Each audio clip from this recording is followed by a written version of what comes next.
मोड आलेल्या हिरव्या मुगामध्ये कॅलरीज कमी आणि पोषक घटक हे जास्त प्रमाणात आढळतात। याच मोड आलेल्या मुगाचे आज आपण झटपट असे सोडा किंवा इनोचा वापर न करता लुसलुशीत उत्तप्पे करणार आहोत। बनवायला अतिशय सोपी आणि पौष्टिक रेसिपी आहे।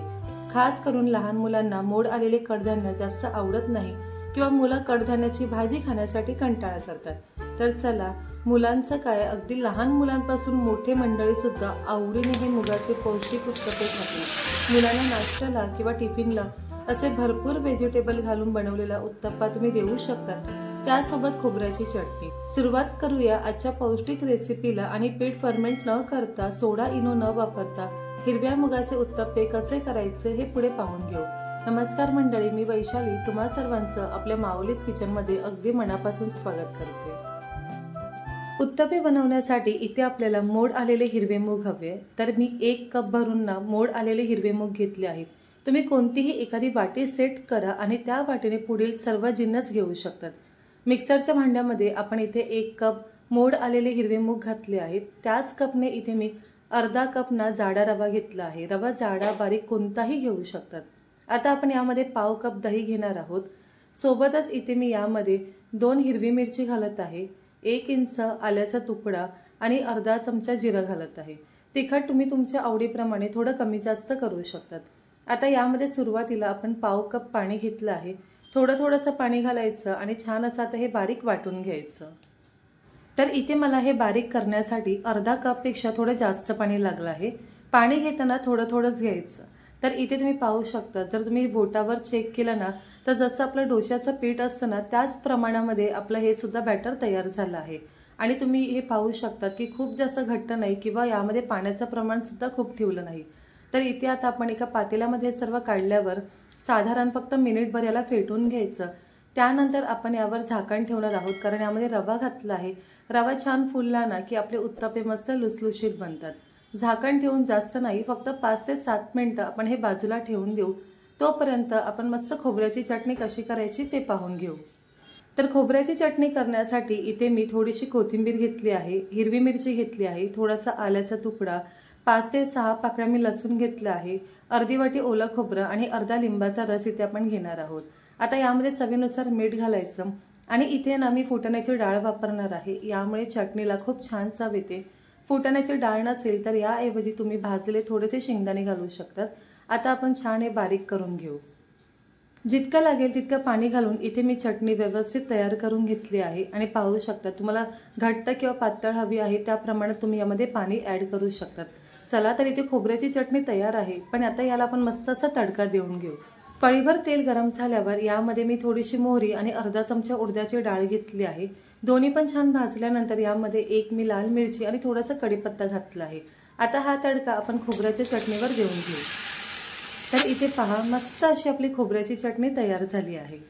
जवळजवळ एक 7 ते 8 मिनिटं बॅटर झाकून ठेवल्यावर आता तुम्ही पाहू शकतात, यामध्ये आपण रवा घातल्यामुळे छान तो फुलला आहे आणि याला ना मस्त असा घट्टपणा आला आहे। आता यामध्ये मी थोडंसं पाणी घालत आहे। जेव्हा मिक्सरच्या भांड्यामध्ये हे बॅटर मी बारीक केलं ना, तेव्हा त्याच भांड्यामध्ये थोडंसं पाणी घालून घेतलं होतं आणि ते बाजूला ठेवलं होतं। तेच पाणी मी यामध्ये थोडंसं वापरत आहे। तर इथे मी पाव कप पाणी घेतलं होतं, त्यामधला अर्धा भाग इथे पाणी वापरलं आहे।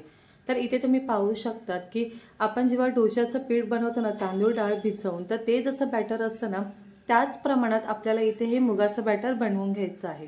यामध्ये आता चवीनुसार मीठ घालून घेऊ आणि साधारण 1-2 मिनिटं याला छान आता फेटून घेऊया। तर इथे 2-3 मिनिटं याला चांगलं फेटून झाल्यावर आपलं बॅटर आता मस्त तयार झालं आहे। याचा थिकनेस तुम्ही पाहू शकतात, खूप घट्ट नाही किंवा खूप पातळ सुद्धा ठेवायचं नाही। उत्तप्पे बनवण्यासाठी हे बॅटर तयार झालं की नाही हे कसं ओळखायचं, तर चमच्याच्या मागे या बॅटरवर अशी एक लाईन पडायची आणि ती तशीच राहिली ना, म्हणजे आपलं हे बॅटर अगदी परफेक्ट असं बनलं आहे। चला, आता हे बॅटर तर बनलं आहे, पण आपण यामध्ये ना काही व्हेजिटेबल आहे ना ते वरून ॲड करणार आहोत। तर त्यासाठी इथे मी ना थोडंसं बीट घेतलं आहे। बीट घेताना आणि गाजर घेताना ते अगदी बारीक ना किसून घ्यायचं, म्हणजे ते व्यवस्थित भाजलं जातं। सोबतच इथे मी कांदा घेतला आहे आणि कोथिंबीर घेतली आहे। तुम्हाला हवं असेल तर तुम्ही यामध्ये टोमॅटोचा सुद्धा वापर करू शकतात। तर इथे आता आपण पॅन गरम करायला ठेवलं आहे। पॅन गरम झाला की यावर थोडंसं फक्त तेल सोडायचं आणि तेल सोडल्यावर ना ते टिश्यू पेपरने संपूर्ण पॅनवर पसरवून घ्यायचं। यामुळे आपले जे उत्तप्पे किंवा याचे तुम्ही डोसे जरी करत असाल ना, तरी ते अजिबात चिकटले जात नाही। आता यावर थोडंसं पाणी शिंपडून घेऊ. ते यासाठी म्हणजे यामुळे काय होतं, तव्याचं टेम्परेचर मेंटेन होतं आणि उत्तप्पे ना आपल्याला व्यवस्थित पसरवता येतात. आता उत्तप्पे सोडताना प्रत्येक वेळी आपण ते व्यवस्थित मिक्स करून घ्यायचं आणि त्यानंतर सोडायचं. इथे मी साधारण 1 पळीभर उत्तप्पाचं जे बॅटर आहे ते यामध्ये सोडत आहे. व्यवस्थित छान पसरवून झालं की त्यानंतर यामध्ये आपण ना थोडासा कांदा, नंतर गाजर आणि आपण जे बीट इथे किसून घेतलं आहे ते घालून घेऊ. वरून थोडीशी कोथिंबीर घालायची. जसं मी म्हटलं होतं की टोमॅटो असेल तर तो सुद्धा तुम्ही इथे घालू शकता.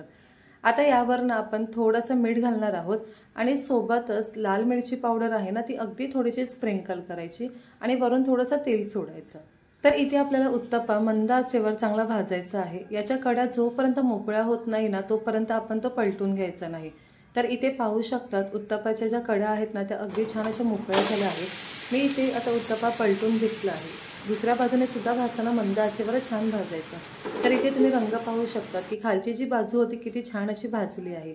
आता बाजूने थोडंसं तेल सोडायचं आणि पॅन अशा प्रकारे थोडा फिरवायचा, म्हणजे ते तेल आहे ना खालीसुद्धा जाईल आणि भाजीसुद्धा छान आपण ज्या घातल्या आहेत ना त्या भाजल्या जातील. तर इथे पाहू शकतात उत्तप्पा मस्तच आपला भाजला आहे.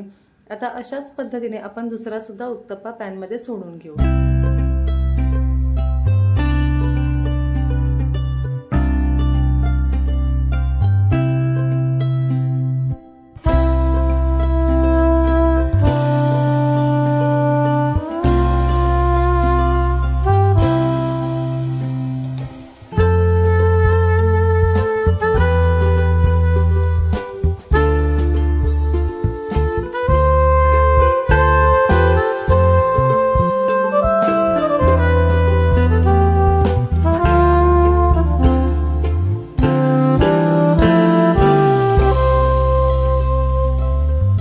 तर सुरुवातीला आपण जसा उत्तप्पा पहिला बनवून घेतला होता ना, त्याच पद्धतीमध्ये इथे आपला दुसरासुद्धा उत्तप्पा तयार झाला आहे.